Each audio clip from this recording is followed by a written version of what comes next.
You see, something's going to happen. Something wonderful. My God, it's full of stars. Hey everyone, welcome to the NY Patriot Show. On this episode, we will be continuing off from last week's. This is the MKULTRA series. And just a reminder, I know I mentioned it in the first one, and I'm going to mention it until the series is over. This will be ending. The RSS feed will probably still be up with all the old episodes, but the NY Patriot Show will just be switching over to the Occult Rejects RSS feed, and will be just dropping on Mondays on the Occult Rejects podcast. So, I'm giving you ample time, I'm hoping. This will probably be like 3 or 4 episodes anyway, so you will hear it over and over and over again for a bit before it stops. But I'm just trying to let people know it's not stopping. My show hasn't stopped. It's just switching over to a different RSS feed. If you're already listening to the Occult Rejects, then it doesn't matter. If you're not, then just, I guess, maybe sub over to that. And if you don't want to listen to that and want to listen to me, just wait until you see the NY Patriot, I guess, episode dropping, and then you can listen there. All right, enough about that. MKULTRA episode 2. We were trying to basically follow a timeline like we did in the first episode. We kind of went all the way back, I think, to like 1914, 1916, something like that, with like truth serum and all that fun stuff and other few drugs that they were messing with, kind of like pre-MKULTRA. But I just thought it was good to show, me and Thrash thought it would be good to show how, like, before MKULTRA, they were already using drugs to get what they wanted out of us anyway, to an extent. They're already experimenting with that. So, I mean, I guess MKULTRA can be looked at as like, LSD. It was much more than that, which is another reason why I wanted to cover this with him, because we both were like much more into the other shit, even though some of the LSD stories can be entertaining. It isn't like the only thing they were doing. And in my opinion, I mean, I do think they, are still doing it, but it may not be so heavily with drugs. I think they actually know how to do it other ways now, which is why I try not to like focus so much on the drug aspect, But, yeah, so that was all that stuff prior, and now we're kind of still going to be prior to MKULTRA, but we're going to be going into, like, with Thrash, like the OSS, and stuff with Nazis, I think. I'm going to start around that time period, World War II and stuff like that. I wanted to give a little background on LSD and other stuff as well. What's interesting is that how many important things were being invented around the exact same time. You have, if you believe it, the nuclear bombs. LSD was being invented 1943. The bomb was around 1943, around there. Nazi Germany is really really at the height of their power. LSD was technically made in 1938 by Albert Hofmann. And that was a key year in the Nazi regime, too. It was a key election. A lot of key stuff happened around 1938. But I wanted to kind of talk about LSD for a bit, guys, because this is going to be very important to the story. We might not talk about it too much this episode, but this next episode is LSD is going to be everywhere. But so LSD, it was created November 16th, 1938 by Albert Hofmann. Now, that wasn't the day he took it, but he did develop it. He actually developed several versions of LSD. The one we're familiar with is LSD 25. And LSD 25 was obviously the 25th version that he had created. but the important day where he actually took the first trip is known as Bicycle Day. It's like a holiday, kind of like 420 and stuff for a lot of people into psychedelics and stuff like that. But it was on April 19th, 1943. Albert Hofmann took 250 micrograms of LSD. And he described that within the first half hour that there was no effect or anything. And then on his notes, the last thing he wrote down was basically he was having trouble concentrating and stuff was starting to change in front of him. So his secretary, he asked if she could help accompany him home on a bike ride because he wasn't sure if he would make it alone. On a bike? Tripping? Yeah, on the bike. The first trip. And he made it home, and he actually went to laid in bed. And when you hear his descriptions of his trips and stuff, he says that he knew that there was more realities in what we've been told and what there is, and that he was seeing like the furniture turning into demons and all kinds of stuff. He even talked about a demon possessing him. Oh wow. That a demon went in his body. And then also his secretary, she looked like an old evil witch and stuff. So he was all freaked out and stuff like that. But that you could probably find videos if you're more interested on his trip. Just type in Bicycle Day or Bicycle Trip. Albert Hofmann, stuff will pop up. He's a pretty interesting guy. And Albert Hofmann, he worked for a place called Sandoz Laboratories. It was a pharmaceutical company in Switzerland. And around the same time, at the exact same time, who would later become the director of the CIA, Allan Dois, he was actually stationed in Switzerland. In last episode, we talked about Carl Jung and stuff, being a spy for the CIA. And, Carl Jung lived in Switzerland at the time.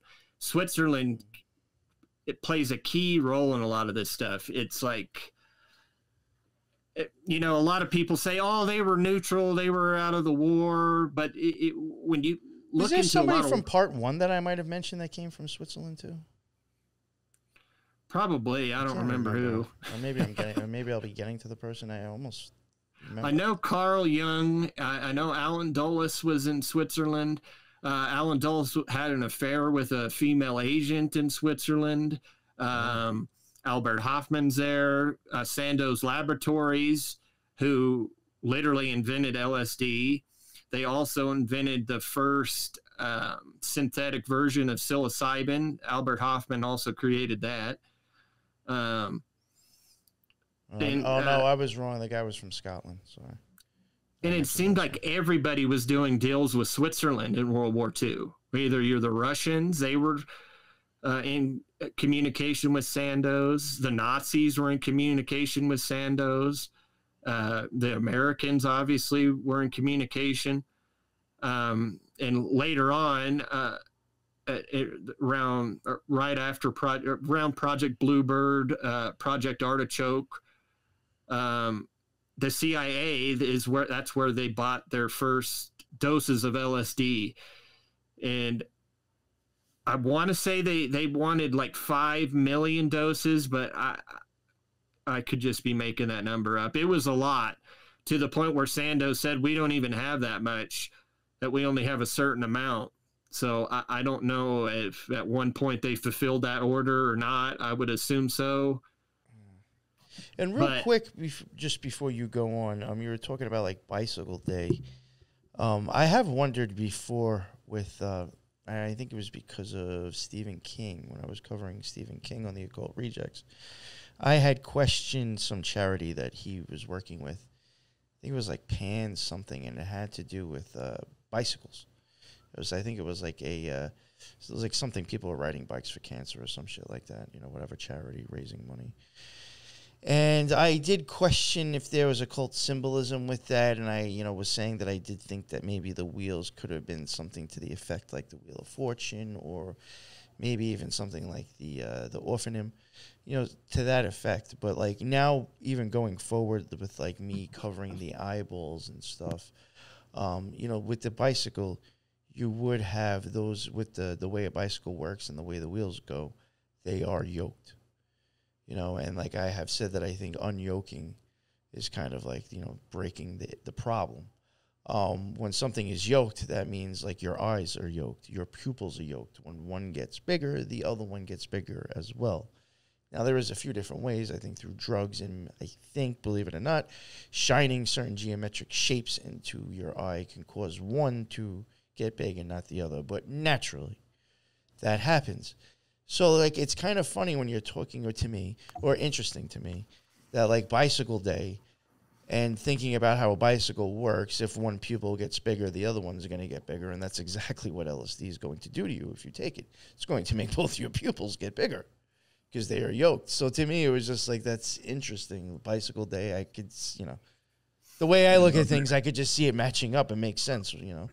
Well, there's even a lot of stories of people taking LSD and their pupils will change, like one will dilate and the other one gets small, and then they'll switch and stuff too.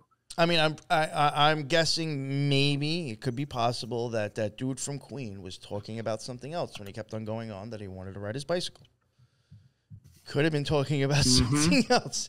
You know, you know what's funny when you think about it, and it's like, and I guess like for me, kind of like, you know, I went to go see Motley Crue and Def Leppard recently, and it's like I start to look at these old bands, and like if you really think about it, like if you go and like look at their music and some of their lyrics, not saying those bands like a lot, but like other rock bands or even bands in the 80s, these electronic bands, they seem to us to say the weirdest things, and somehow we make sense of it. To make it like, oh, yeah, that just must mean that, or that's just, you know, whatever. But, like, in my honest opinion, I think they're actually saying, like, some really weird shit, and we don't fucking get it, and we just, you know, kind of create what we think they're saying. So I do think, I forgot where I was going with that now. It's okay. I have a couple things to add to it. I'll say this first. I was just looking into some LSD yesterday, not buying it, but just looking into LSD, trying to find some interesting stuff. And I found something very interesting that it does. Pure salts of LSD are triboluminescent, emanating small flashes of white light when shaken in the dark. Wow. LSD is strongly fluorescent and will glow bluish white under UV light. So it even emanates light when you shake it. Pure salt of it. Wow. That's interesting. Yeah, and I had not known that before. Oh. Yeah, I actually find that triboluminescence. very interesting. That's like, yeah. Because like I'd start to wonder, like, I don't know. Is that part of how it works? Like, I don't know. You can't see what's going on inside of you. Well, if you... Like, for instance, the Utes here in Colorado and stuff, they had rattles, music rattles, and they would fill them with quartz rocks. That's what would cause the rattle, and the quartz actually caused light to emanate from the rattle. From them shaking it, it actually caused light. And I remember being a kid, my grandpa, he showed me how to make like a radio out of quartz crystal. Like, wow. This, I mean, these crystals, they do produce power and electricity and stuff. Oh, yeah. I mean, they even put them in fucking watches. I mean, they got, you know, shit, they can put that, isn't that stuff probably in our TVs? Oh, yeah. Yeah, it's got to be. I'm saying, I mean, if not, that stuff's actually used a lot. That's better. But I wanted to tie in with the bicycle day you're talking about. Oh yeah, that's what I was going on about. Yeah, so like you get all these occult, like what I was saying real quick, like with Queen, this guy going on, I want to ride my bicycle, blah blah blah blah blah. You know, all this like just sounds like weird and silly. And it's like, did you ever think that maybe they're actually just saying something that you just don't understand? Well, hey, there's another song. How about "Bike" by Pink Floyd, Syd Barrett? Yep, the first album. I've got a bike, you can ride it if you like. It's got a basket, a bell that rings and things that make it look good. Since I give it to you if I could, but I borrow it as some shit like that. Yeah, yes. Yeah, exactly. That might be like the last song on the Piper of the Gates of Dawn, isn't it? It's the last song, yeah. And it goes off into this weird little psychedelic thing. Thing that just repeats over and over again, yeah. Yeah. But I wanted to show you, I was actually looking up videos on Bicycle Day a couple days ago. And one of the people that posted a video on it is Alex Gray. And it's the video is Bicycle Day, anniversary of the discovery of LSD. And his channel is the official channel of the Chapel of Sacred Mirrors. And like the main logo is like a pyramid with an eye in it and some weird writing that goes around in a circle. Very strange stuff on this guy's YouTube page. Not a surprise. And he's the guy that did the covers for Tool's albums. Oh, did he? He did the art? I know he did at least one of them. For sure. Oh, shit. I think he did all of them except maybe the first couple ones. Yeah, never heard of that guy. Days, I think, and on was he did the artwork. Yeah, I have no idea who this person is that you were talking about. You don't know who Alex Gray is? No. Oh, wow. I'm going to have to send you stuff on him later. Yeah. I was like, oh. Oh, yeah. I was like, he's talking about it like everybody. I'm pretty sure a lot of people do know who you were talking about. And I'm like, fuck, I don't know who this guy is. Yeah, well, I brought it up because he's an occultist, basically, and he has a whole video on Bicycle Day, anniversary, and discovery of LSD. It's funny, for all I know, somebody could have even have mentioned him before when talking about Tool on my show a while ago, and I don't even remember. Because I have had somebody come on my show, James, from A Hitchhiker's Guide to, I forgot the name of the show already. No, I think I remember him talking covered Tool, about it. Yeah. Yeah, he talked about Alex Gray, I'm pretty sure. But anyways, back on the topic. But where I was going is Switzerland is a very interesting place. You know, I said it before, but like, you know, they always claim they were neutral. They were out of it. They weren't involved with anything. But then they were doing business with everybody. They, you know, it's come out that the Nazis were storing a lot of their money there and in the Swiss banks and everything. And of course, America and Wall Street's doing that as well. And more than likely Russia is doing that to a degree. You know, it's interesting. Allan Dois, the guy who later basically is the reason why all this stuff happened with the CIA. He actually comes from a bank where his brother ran it, and it was Sullivan and Cromwell is the bank that he was a part of before he became a spy for the OSS. I'm sorry, what was that? Say that name one more time. I'm so sorry. Sullivan and Cromwell. Oh, okay. I thought you said something close to Solomon, but I was like, maybe he did say Solomon and I heard it wrong. Oh, that would have been great if you did, but you didn't. Oh, well. No, it's Sullivan and Cromwell, and there's a lot of interesting stuff with that, including they owned, I think it was called the American Fruit Company, and they owned almost all of South America and all that stuff, and they were basically one of the largest producers of fruit. Bananas and all kinds of stuff like that, but they use that to also basically control the world. And Allan Dois, a lot of people didn't know this, when during World War II he was meeting with Nazis. He was buddies with Nazis. Karl Wolff is the Nazi And Allan Dois was meeting with this guy all throughout during the war. In fact, one of the meetings that they had was near the end of the war, and it was in Italy.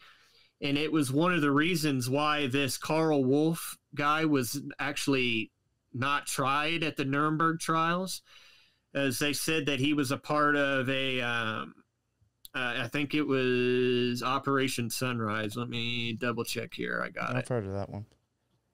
Yeah, it was part of Operation Sunrise, where basically him and his group of Nazis would surrender to the Americans, to the Allies there in Italy.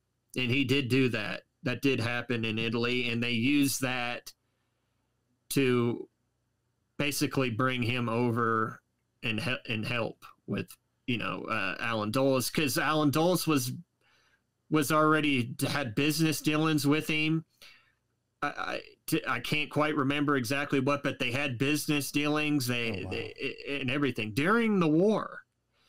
And you'll find that a lot of the Allies, a lot of the Americans seem to be pretty pro-Nazi and the Nazi ideology. Oh, I think so. Like even General Patton, if you read stuff that Patton talks about with the refugees and stuff after the war, he was anti-Semitic, and you can read it where Patton's basically calling them animals, and they basically don't even know how to communicate with humans, and they just will crap everywhere and leave everything a mess. And wow. Dang. Yeah. And actually, Patton, he helped a lot of Nazis actually come over from the Operation Paperclip. Oh, wow. No idea. But yeah, Allan Dois, man, this guy is, most people might have only heard of it because of the airport, Dulles Airport in D.C., but basically every nefarious thing the CIA ever did, he was behind it. He was behind the Vietnam War. He was behind the JFK assassination. He was behind MKUltra. He was behind everything. Even the term brainwash was invented. Basically, you're going to find that the Dulles brothers are layered. Mainly, Allan Dois is layered all over this MKUltra thing. He's the one that basically creates it. He's the one that brings in the head guy, Sidney Gottlieb. He's watching over all this as a director. And then even when he's not director anymore, he's still involved in it to a degree. But his dealings with Karl Wolf would, in my opinion, would be one of the first Nazis that we know about. With the Nuremberg trials, this was created to punish the Nazis for their crimes against humanity and war crimes and everything. But the CIA did their due diligence to interrogate every doctor, every smart person they could. They identified basically anybody that wasn't so horribly bad that they could basically just erase their record and bring them over. There's certain ones like, Dr. Mengele and Himmler and stuff like that they would not be able to do that with, because they were such household names. But like with these other doctors that I'm going to talk about with MKUltra, or before MKUltra, they basically just scrubbed everything they ever did. They just created paperwork that, and a lot of these guys committed horrible crimes. And some of them, nothing ever happened to them. Well, Some I mean, of them this is even going back to like whatever that unit was that I covered. I already forgot the name. Like 731. Yeah, I mean, all those horrible things that they did over there, and it was like, oh, well, since you gave us some information that was, useful, we'll let you come over here and you'll be okay. Or you get a pass. It's like, how the hell does that happen? fact, there's a key doctor that worked directly with Unit 731. Kurt Blomma, or it's Blome. And during the war, he actually would, so whatever experiments he was carrying out at the concentration camps, he would, he would collect the information and gather it, and then he would send through submarine all the way to Japan the information that he had, and they would trade information back and forth with Unit 731. Oh wow! Through submarine. Yeah, Hitler basically wanted to study what Japan was finding out with chemical and biological weapons and bacteria and yellow fever and everything. In fact, Unit 731 was trying to get yellow fever supplied from the United States, but it never happened. So Kurt Blomma sent it to him through submarine, yellow fever. And a little bit about Blomma. He was born in 1894. He died in 1969. And he was acquitted of all war crimes and criminal charges he had. And I mean, this guy studied everything from nerve agents and nerve gas and different insects and putting did he do anything with plants diseases and shit too? on insects and stuff. What'd you say? Did he deal with plants at all? To a degree. Well, that's like a random question. He worked with like mescaline and all kinds of stuff. He was I mean, this guy was used all the way till I would say late 50s. Yeah, he literally worked with insects and tried to see what insects are harmful and everything. Hitler appointed, I'm pretty sure, Kurt Blomma basically to find the ultimate weapon that would end the war. And they believed it was like a biological weapon would be that kind of weapon. Oh, yeah. And then he worked at Camp King. Camp King used to be actually a Nazi interrogation and prisoner of war camp. Camp King, it's named after a guy that died a few years before they got the place. He was like a prisoner that escaped and they found him and killed him. But Kurt Blomma, he was the deputy Reich health leader. So he was basically the head of health in the whole Nazi regime. Oh wow! And he had a lot of experiments with. I see nerve gas too, right? Yeah, oh yeah, nerve gas. He actually had a cancer research institute that they said they were working on, cancer and finding stuff out with it. Well, that was all a disguise. That was where he was actually doing all of his experiments on humans and stuff at these cancer research labs and stuff. It was all a guise. It wasn't even, it wasn't even actually a real cancer research place. It was just a cover.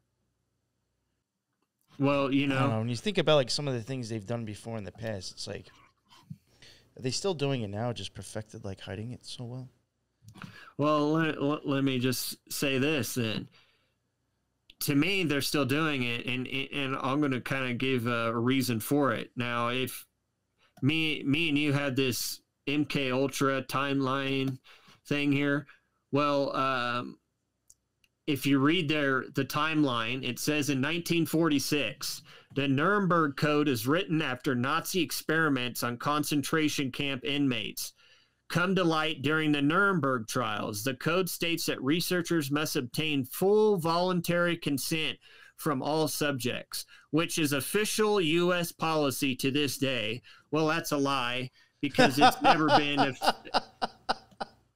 Lie detector tests. It's never been official U.S. policy. It was never adopted ever under U.S. law or anything. In fact, at Camp King, when they were doing experiments for MKUltra and stuff there in Germany, they didn't even go by it. They didn't even have, supposedly they didn't even have the Nuremberg Code on the wall. It was not on any poster. It wasn't in the building, nothing. They just basically continued doing the same stuff the Nazis were doing, except more. So in my opinion, they didn't adopt the Nuremberg Code. Well, then they're still doing stuff to this day to us. What rule are they breaking? That's a very good They don't point. have to ask us. That's wild to think about if you really put it that way. If Yeah, it doesn't have to it- be voluntary, you have no idea. Yeah, it don't even have to be voluntary. That's Who's gonna why look this into is it? like, that's even kind of what I'm getting at, where I think like we could be having that done just from the TV and the radio at this point. I don't think that has to be drugs. No, You know what I'm No, saying? it don't. I think they're No, that far 'cause- advanced with actually like, you know, this type of stuff that yeah, that's why if there really is nothing saying that it has to be voluntary, I think that would be that, like your phone. Perfect way to give it to, you know, MKUltra everybody to an extent. well, here in the UK, they have a law that you can't hypnotize people through television without them knowing. So it's something like that. But there's this one illusionist guy from England. I want to say his name's Dan Brown or something. I can't remember his name, but he did this one hypnotizing thing, and he did like this whole like occult ritual and everything right at the beginning. But it said we cannot show the full process of hypnotizing, so it is where it's safe for the viewers at home, basically. So they edited it, huh? Yeah. Wow. But yeah, dude. I mean, we'll get to it eventually in this series. They use frequencies. Yes. They test frequencies. They test vibration. They tested every possible thing you could possibly think of. Sound and color, I think, is good enough for them. If like what you're getting at with like frequencies, I think like that's can just do it. Sound, color, subliminal messaging. Yeah. We all know they did it. Basically, like you Same add in time like period. certain things to kind of like, I think besides the verbal that could be coming out of someone's mouth, you know, like colors or sounds or music going along with it, I think all like is a part of a spell, really, just to get your mind to start thinking a certain way. Yeah, 100%. So back on the Nuremberg trial, the Sorry about Nuremberg that. Code. Yes. I might as well touch it since I talked about it for a minute. You know, the Nuremberg Code, it's kind of weird how they used it to try all these Nazis and stuff, the ones that they wanted to get rid of, and then they just kept the ones they wanted. How many, do you know, like... And then never adopted the law that they used to try them. Ain't that weird? Very So, like, weird. well, so then... You know, the weird thing about that would even make me question, like, with those... That sound crazy or just, like, weird, but it's like, how did they actually get prosecuted then if it wasn't even a law for them or us? Yeah, I know, right? It's only because all these other countries joined together and agreed, yeah, we're going to do that to these, we're going to try all these guys. You know, and the Americans, they would sometimes even, like, let's say the Nazis committed some atrocity in Russia. Well, they would actually, if they wanted like a particular Nazi, and let's say he did something in Russia or something, they would actually leave out that whole scandal that happened in Russia. They wouldn't even mention it. Maybe the whole thing was just stagecraft. And then Russia would complain like, why didn't you mention this massacre? And they thought that they were basically trying to do, you know, like be buddies with the Nazis and stuff. And back to the wolf guy, that Allan Dois, when they surrendered with that Operation Sunshine, when the Russians found out about that, they also thought, oh, now the United States is trying to collaborate with the Nazis. So, I mean, everybody was. Everybody was. The Vatican. There's proof that the Vatican was helping them out. Well, I mean, just right here, just from the few things that we've said right here, you have them in Japan, them in America. You know what I'm saying? Yeah. I mean, well, and then look, if Japan was trying to get yellow fever from the United States, why would they be trying to do business with us? Aren't we supposed to be fighting? Didn't they Pearl Harbor? Attack Pearl Harbor, and we even took some of theirs, though. Some of Japan's. We took some of, Germany. Well, the interesting with that, it's a big triangle. The interesting thing with that, though, is they were okay with bringing Nazis over here, but although they worked with Japan, now some of them might have came to a few places and visited, but they never lived here. They wouldn't bring Japanese doctors and stuff here. They said because of cultural differences. That was the reason given. But they still worked with them, like that Unit 731 and everything. They still worked with them after the war, like they did with the Nazis. We'll find under Project Bluebird, like at this Camp King, the prisoners there, they admit that they basically just, there's no problem getting rid if we kill one of them. Like, we'll just go bury them out back. Really? No hesitation behind that. Yeah. Yeah. I mean, they were tasked to try everything. And the whole guys behind this whole MKUltra is that Russia's going to take us over. Communism. And this is why we got to do all this before they do it. See, you know what's interesting to me? Again, like I was saying, like this is why I don't think we really need drugs. Because in my opinion, in the last 4 or 5 years, really on both sides, I've been getting MKUltra from the TV. And I really do feel like QAnon was a psyop, and I really, like, my opinion, like, if you wholeheartedly, like, listen to, like, a lot of that shit and really, like, buy it, you've been mind-fucked. Seriously. You are just as childish as some of the people that you make fun of on the left for wearing multiple masks and scared to death. No different. It's like it's its own joke. Because you are living in a total false reality. Both sides at that point. And like that's and the people wholeheartedly believe it. That's fucking serious. That's very serious. You are creating people to believe in a totally different reality. That's fucking insane to me. And you just need, honestly, you just need a podcast for some of that. You don't even need visuals. X-22 has never shown his face. You're only listening to him. That's fucking insane. Crazy. That's you magic. Just gotta hear it. Just gotta hear it. Mm-hmm. Yeah, it's the same thing. It's literally the same thing. Yeah, so as you were saying that, I was like, damn, it's like same storyline as like what I saw like. Well, and look, this whole Russia thing's being pushed again. Yeah. Not saying that it's the greatest country in the world and their leader's amazing. I'm not saying that. But to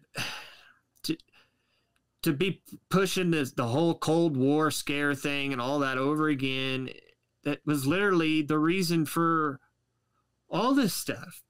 They convinced everybody they're going to get blown up by a nuke, and you got to sit under your desk. And my high school had a bomb shelter, and people had bomb shelters under their houses and schools, and they could blow us up at any second. They're going to dose us with LSD.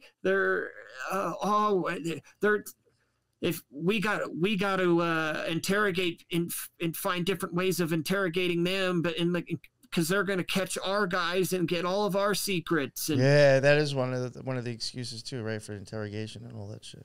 You know, a funny thing, a funny little side story with this. One of the famous agents, James Jesus Angleton, very, very famous man in the CIA. I mean, and this guy was the ultimate agent. And he wouldn't hesitate to kill you or anything. I mean, this guy... amazing. I mean, this guy was one of the top agents, and you looked at him, and he was just this dorky looking guy with big, thick framed glasses and stuff. But he believed that communism was going to take over. I mean, that was his main thing, why he did everything was communism, and communism's going to get us. If you watch any interviews of him, he's always talking about communism, and he's literally tied with, you know, the JFK assassination. He's tied in with overthrowing Castro. He's tied in.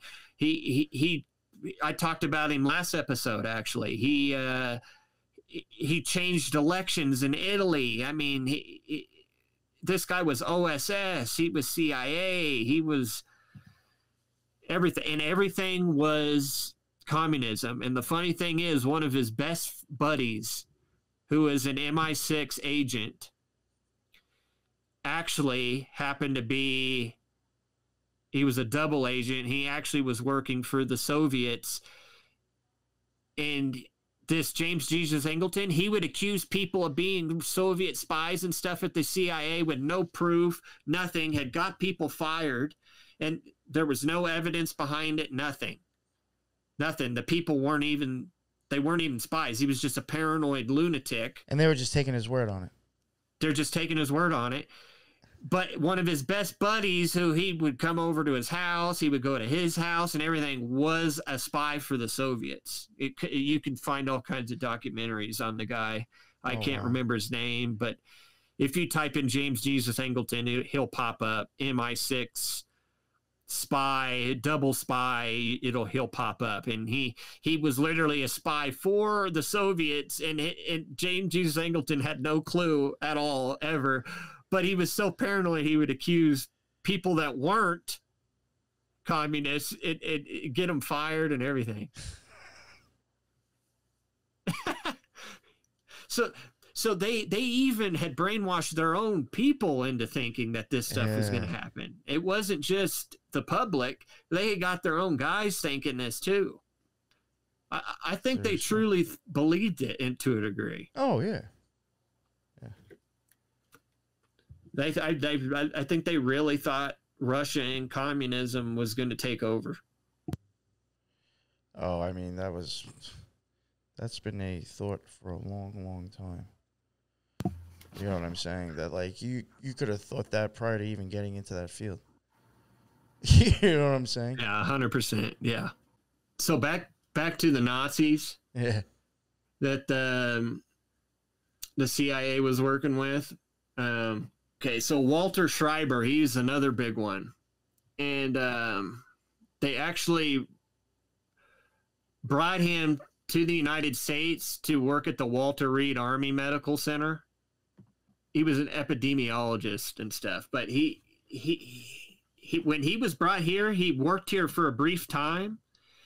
And the CIA actually, because there was a bunch of problems of like people finding out that he actually had moved to their town, and they would do all kinds of expo articles on the guy and saying, oh, he's a Nazi and these are the crimes. They wanted to get him out of the neighborhood.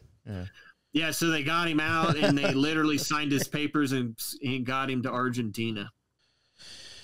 Well, okay, so the CIA sent Walter Schreiber there, Argentina. Well, Well, then that tells you the CIA knows the areas where Nazis are. They probably know who the Nazis are. They know who lives there. They know all this. In fact, yo, that's a good point.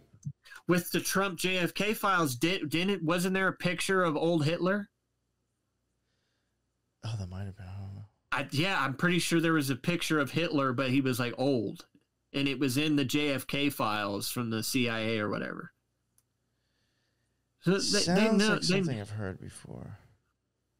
They know all that. I mean, the CIA, I mean, the OSS probably knew. You know what? You know what's really interesting? I don't know if I said this on the show yet. I could be, or maybe I forgot. This actually, it does tie in kind of, I think, with, you know, Argentina or them escaping in a sense. And then we'll get back to it. Sorry to go on this tangent, but my brother, he lives in an apartment complex, and there's the lady who lives downstairs from him was a Holocaust survivor. And he talks to her sometimes. He says, cool old lady, and sometimes she'll, like, tell him stories. And he was like, you know, like, he's never said anything to her. He told me that would ever make him think he was into, like, conspiracies or anything like that. And he was like, one day, like, out of nowhere, she just started talking about it again and said something that, like, she's like, you know, at one point near the end, before she got out, she said she noticed that there was a lot of them in the higher-ups and the more important ones stopped shaving and all started growing in beards. And then all of a sudden, they just never came back. And she's like, I think those people went somewhere else and they never got in trouble. What's going on? Something like that. And my brother was like, yo, that is bugged out. He's like, because, you know, a lot of people do think that anyway already now. Like, maybe she's not into conspiracies, and it's actually, like, just, you know, matching what people are saying. You know, a lot of them did bounce, you know, because, like, there is theories that I've seen that they do think a lot did bounce to Argentina. You know? Did you see that Hunting Hitler show? Maybe that's where I'm getting it from. Because I think I did watch that. Yeah, it had that Tim Kennedy guy in it and stuff. Yeah, well, that showed, like, a lot of them, they fled with the Vatican, so through the church, and then the church would basically create paperwork for them, and they were able to leave from there. Like, they showed the whole process of how they did it and everything. And they had evidence, they had pictures, and all that. That's wild. Yeah, and what's interesting is supposedly Hitler wanted to get rid of Catholicism, but you'll find. I think Himmler was, from what I remember, if this all could be wrong, though, Himmler was trying to convince him that Catholics, did the same thing the Jews did. You know, that they had persecuted their pagan belief, whatever the fuck it was, Aryans or whatever. And that he thinks they should be punished now, too. And Hitler told him, you need to go find me evidence of that before I even decide to try that. So it was more, from what I got out of it, it was more of Himmler's idea, and he had to prove it to him. That actually makes sense, because there was actually a lot of, like, and I think if I remember correctly, Himmler actually got, like, a team together and actually sent people out to go look for this shit.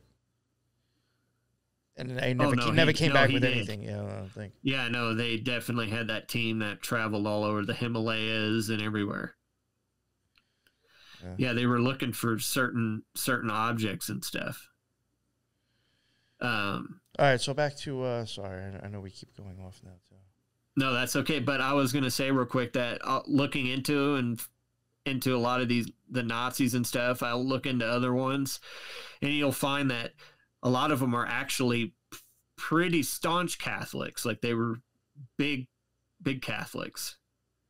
But then you do hear that story, so that makes sense that it was more Himmler's idea, because he was definitely into the occult and blood and soil and all that stuff. Yeah. I have another guy, Kurtz Plotner.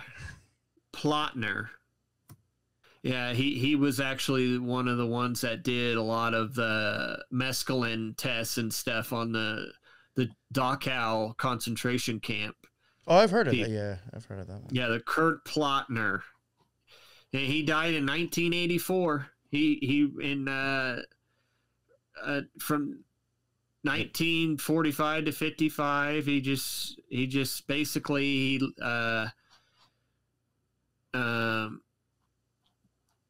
he just lived in West Germany, and he became a professor again in 1954, and then he died in 1984. This guy literally experimented on Jews and Soviets in the concentration camps and everything. Like, that's who he used for his experiments. Oh, wow.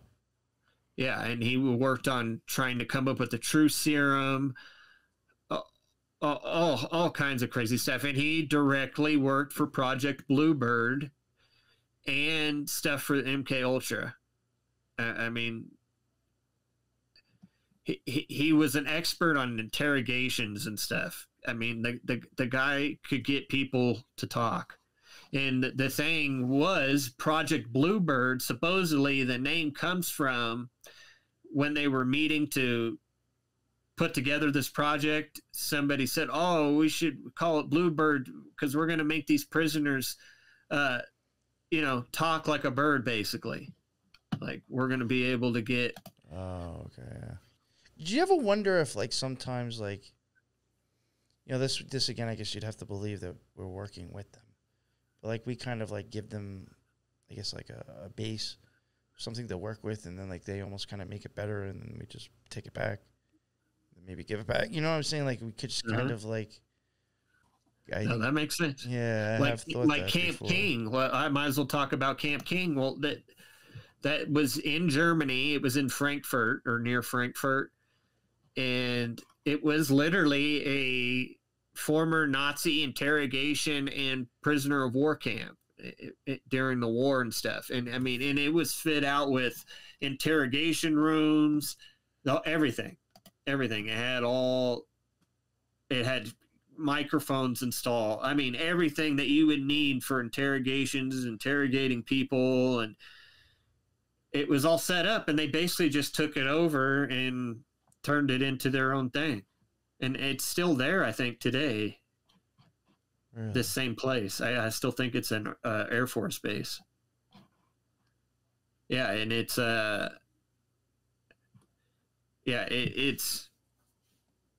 it's just crazy how Nazis had it. We take it over.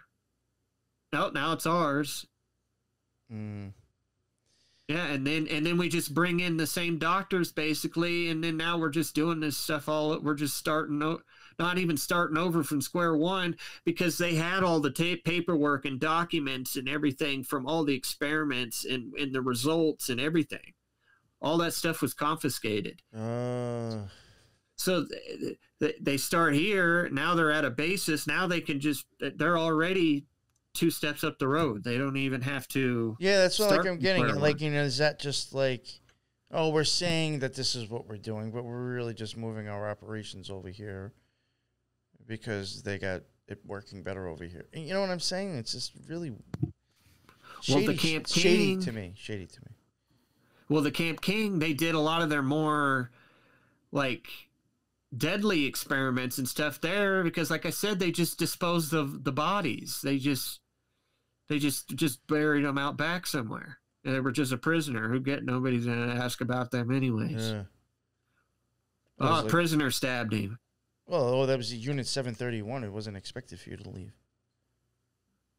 Oh, okay. Yeah, I remember that. Like, when I covered that on my show, it was unfortunate, but, like, most people did not leave, and I think very few, and, like, you weren't expected to. Like, they even knew that pretty much, that if you were there, the prisoners, they knew it was only a matter of time. They were not going to leave. Yeah, it's crazy, because, like, the prisoners of war here, like, they literally had jobs and everything. They were, like, my grandpa's dad, I remember he told me that, like, the Germans, they were these big German guys that were in World War II. They were prisoners of war, but they were in Wyoming, like, after the war, because after the war, they basically just all became citizens, a lot of them. Oh, wow. And they just, and they were like loggers, and there was specific jobs that they had these guys working at. Yeah, my great grandpa said they were huge guy, like they were like very strong and everything. And that was in Wyoming. They were like loggers, and they had all kinds of other jobs for them. There's like documentaries on those. It's just weird, like. You wonder about like genetics being screwed with around there too. They didn't do anything to the prisoners of war here, but then they weren't. But then they studied on our prisoners instead. Yeah. So Camp King. I mean, it was literally, it was used in this 60s and everything. They did a lot of the LSD tests there. They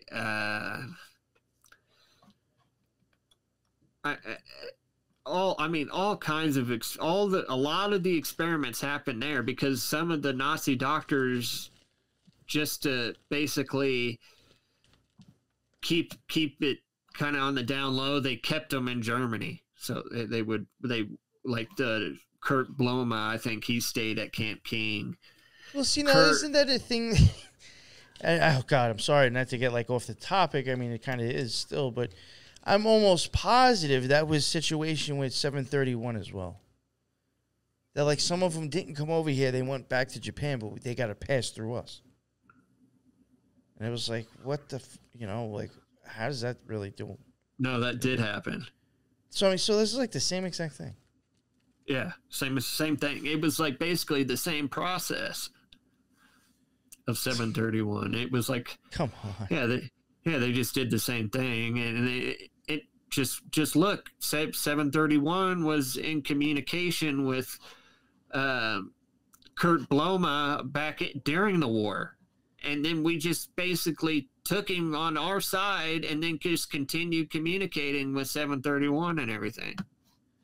Yeah, so Camp King, it's going to be mentioned quite a bit during the series.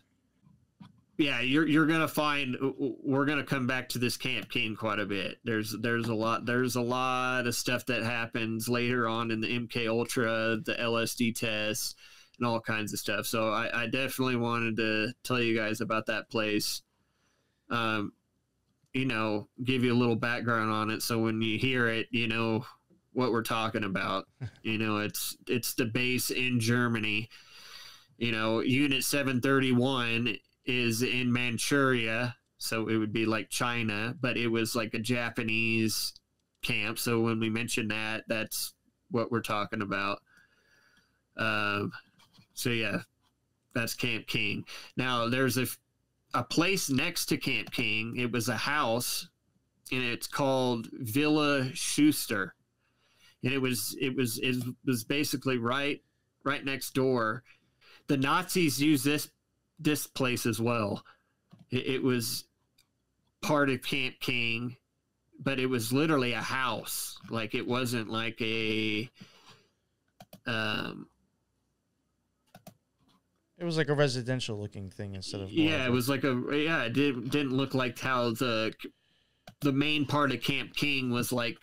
It looked like a military base. It looked kind of like a prison military base kind of setup. But we're going to talk about stuff that happens at Villa Schuster as well, because there is a lot of interesting stuff that happened in this place, but it's later on in the story. Damn.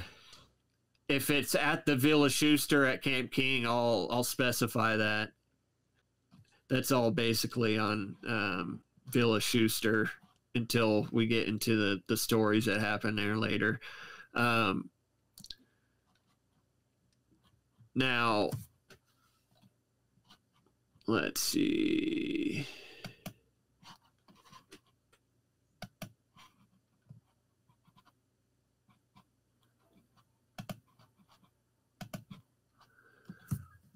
Okay, so Henry K. Beecher, he was a doctor at Camp King.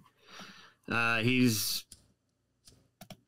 actually famous for he he basically found the placebo effect. He wrote a whole book on the placebo effect, and the book is called, it was a paper actually, The Powerful Placebo, 1955. Yeah. So the Walter Schreiber guy, who went to Argentina before he went to the United States for a bit to work there, he worked at Camp King with Beecher, and Beecher basically gave a little report on him, and all he said was that Walter Schreiber is intelligent and cooperative. Yeah, and he actually killed a guy with one of his experiments. Oh wow! Yeah, it was at the New York State Psychiatric Institute and Hospital. Beecher was recommended because this guy had like bad depression and stuff, and Beecher gave him a mescaline injection at 9:53. The guy fell in a deep coma at 11:45 and died within a half an hour. Yeah, and that was according to the neuroanesthesiologist George A. Mashore. But yeah, so he worked there after Camp King, and then he basically coined the placebo effect. Yeah, this is a key doctor into the MKUltra. He basically was used to create like interrogation drugs and stuff. So he was basically trying to find the best combination to where people would tell the truth. But see, this is why like I wonder about like using them to make things better that we already had, because like in the prior episode that we just did, like we already covered truth serum.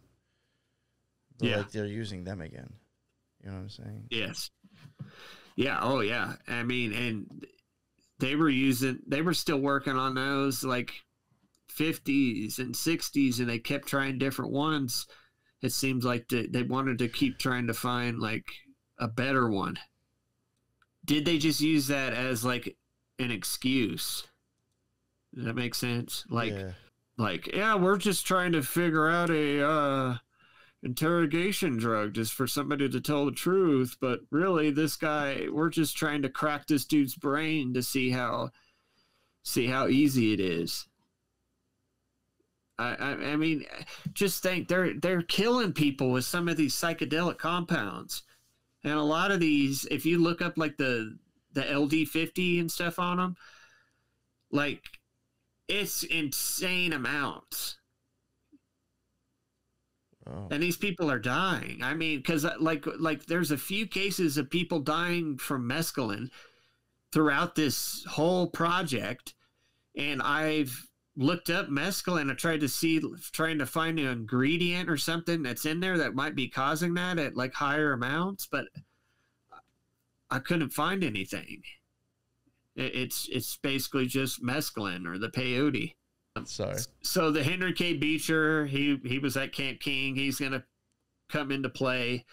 Well, obviously we'll get more into the guy that he killed. And so again, Walter Schreiber, he'll come and play at Camp King. We kind of covered him a bit. And then Henry K. Beecher. Those are two of the main guys that were at Camp King. Now, and there's some others we'll get into later, like that were at different U.S. Army bases and doing experiments and everything. Like there's Otto Ambrose, he's one of them, and he actually was doing. These experiments were done on soldiers who agreed to, to be basically tests on stuff, but they were told they were going to test like equipment and stuff like that, and they were never told they were going to be put under all kinds of different chemicals and what they do to them and everything, and it ended up severely affecting these guys for the rest of their life. And there's a documentary on, and these guys are talking about it, and they said we've never been the same. And some guys literally had murder suicides with their wives and stuff like a year or two after the experiments. It's crazy, man. And these Nazis were directly involved. And this one doctor at one of the bases, with the base that we're talking about with these army soldiers, the head doctor just said, "Oh, they weren't like real Nazis. They were just." He says it on video. "Oh yeah, they were not. Yeah, but they weren't like real Nazis." Yeah, I mean, like what? And you can see it in his face that this doctor don't care. He doesn't give a shit. Like, and he's kind of proud of the stuff that he did. And it literally shows the guys that they experimented on, and these guys are like, man, they had nightmares every night and like all kinds of crazy stuff. And this is done on not only prisoners, our soldiers too. And then there's a law. I mean, I think where you can't even sue the army.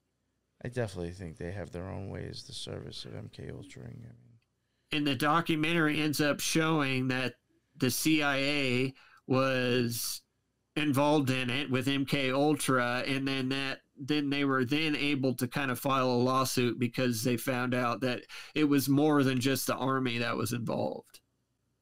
It was kind of interesting, but we'll get into it more later on. Yeah. Yeah, Otto Ambros was there. There were several Nazi doctors there. There's probably like 10,000 of them. I mean, look, in all fields, rockets, and several Nazis. We know Werner von Braun. Yeah, NASA. You have NASA that took some. Now you have MKUltra. Yeah, I mean, where else did they go? I mean, there's some Nazis that went on to NATO, for NATO and stuff. It's wild, right? Yeah, it is wild. But that's basically it for the Nazis and stuff. I kind of wanted to give you a little background on some of them and stuff like that. So the next few episodes are where we're going to get into the actual experiments and what happened to these people and the people involved. And so I wanted to give you talk about a few people that's going to come up time and time again. And one would be Morse Allen. He was basically the head of the Project Bluebird. If you try finding him, you're not going to find a lot of information on him. There's hardly anything. There's no picture of him. There is a picture of him when in the military, like in I think, but that's all you can find. There's no information on him or anything, but he's very key into MKUltra and basically starting a lot of the first experiments and stuff on people. Like he was big into doing electric shock and all kinds of stuff, but the Project Bluebird actually ended up being kind of not ran very well. So a lot of the information kind of didn't even get used. It was kind of all over the place. Like certain people were doing experiments, but then there was nobody like supervising them or all kinds of crazy stuff. So once Project Artichoke comes into play, which is Sidney Gottlieb, that's when the MKUltra and the experiments really start happening to the point where they're actually taking information and doing all these different experiments, and it's not kind of all over the place like with Project Bluebird. But they're just continuing on with the Project Bluebird work. Yeah, so so Morse Allen, Sidney Gottlieb, he's even basically somebody I have for next too. So he's the head. He's the head basically of MKUltra. He's the deputy director of the CIA once he becomes part of MKUltra. and it's kind of interesting. There's a lot of interesting tie-ins with him and Allan Dois.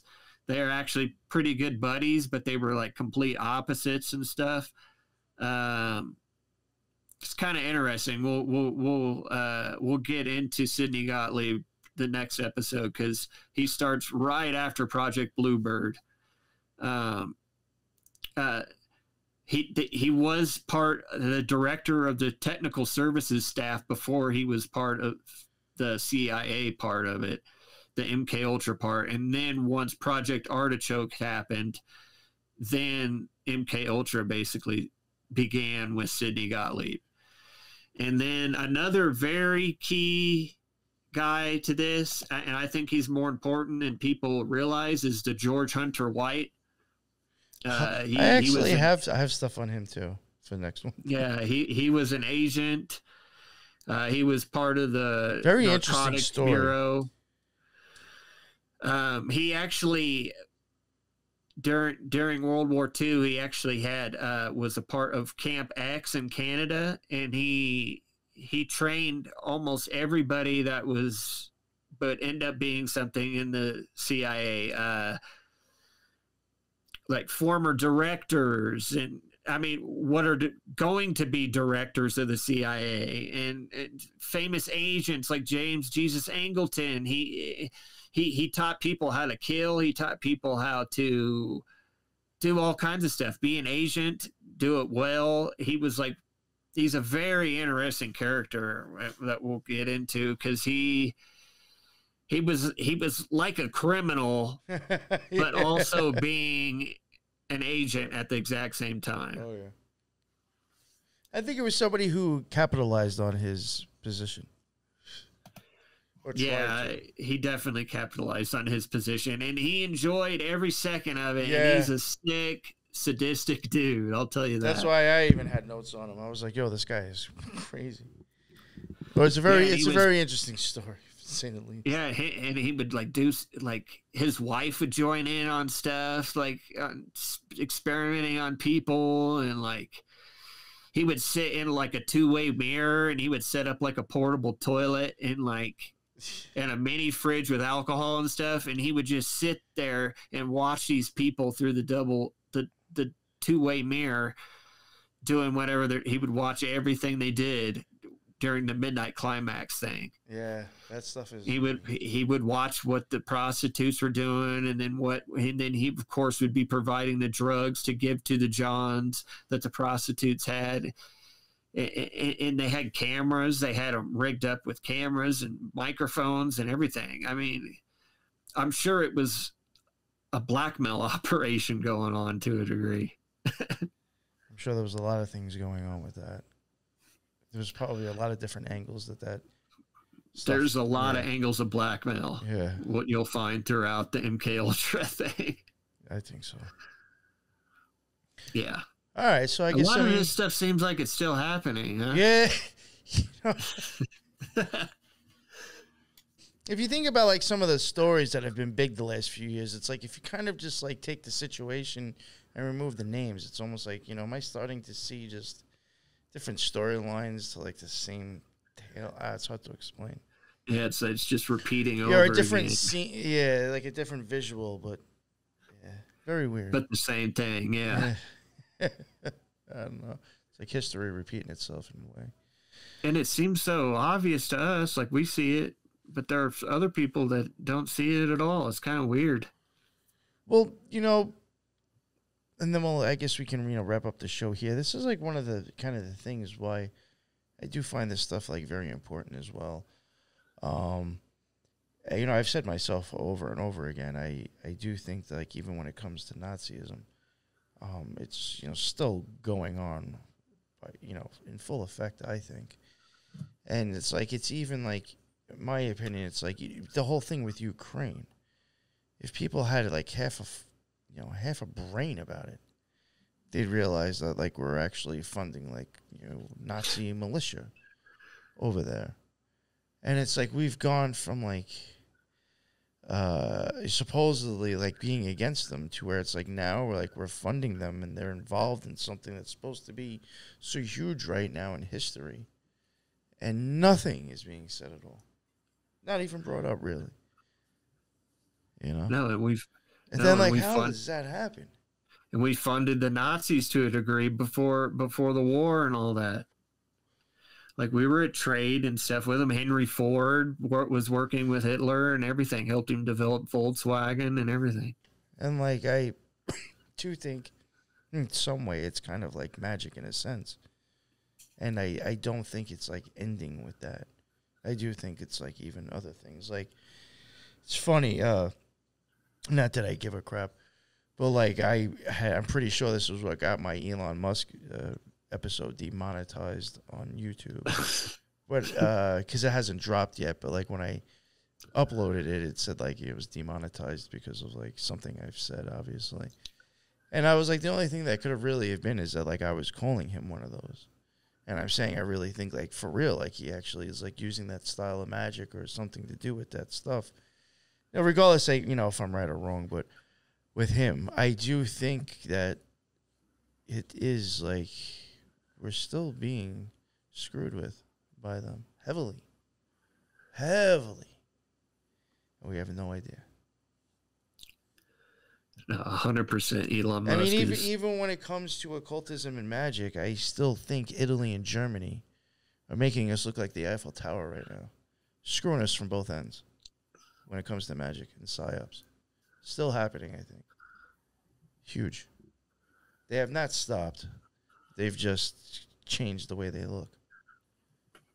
Oh, yeah. A lot. Yeah. Germany and occultism, it's... A lot of people go there for occultism. I'm going to Italy because of occultism.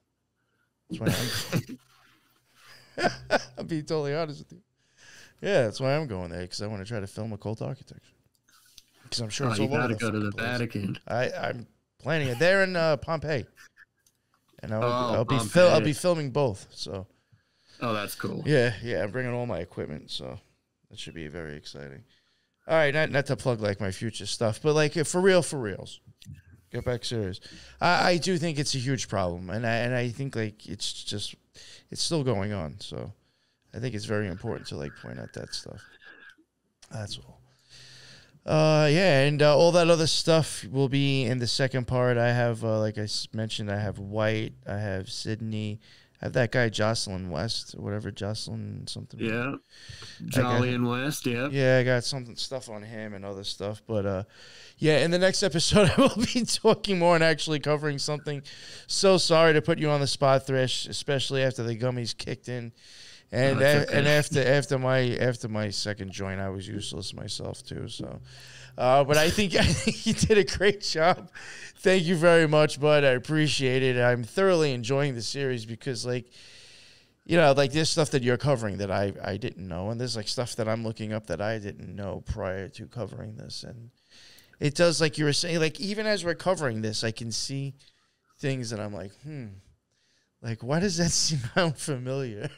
You know, yeah. It's like it's almost kind of an eye opener, maybe, in a sense. From here on out, it's gonna get crazy. Oh yeah, there's even some stuff that's just silly as shit to me. I mean, it's actually kind of disturbing, but to me, I'm just like, how the hell does this happen? Yeah, exactly. Yeah. All right, Thrash, you want to apply? You know, I didn't really give you the chance to at the beginning. I totally forgot. Do you want to plug all your stuff? Right. Yeah, it's just Normosh Thrash on Instagram right now. I'm still working on doing the show. Should be here soon. But yeah, he has his Instagram, and like he's saying, eventually he will have a podcast. Thank you very much, my man, for coming on and giving us all that stuff that you had. Yes, that was a lot of stuff. Thank you. And I look forward to doing the next one. Like I said, I have 4, maybe even 5 episodes, but I do think this one will be a longer one, especially for the NY Patriot show.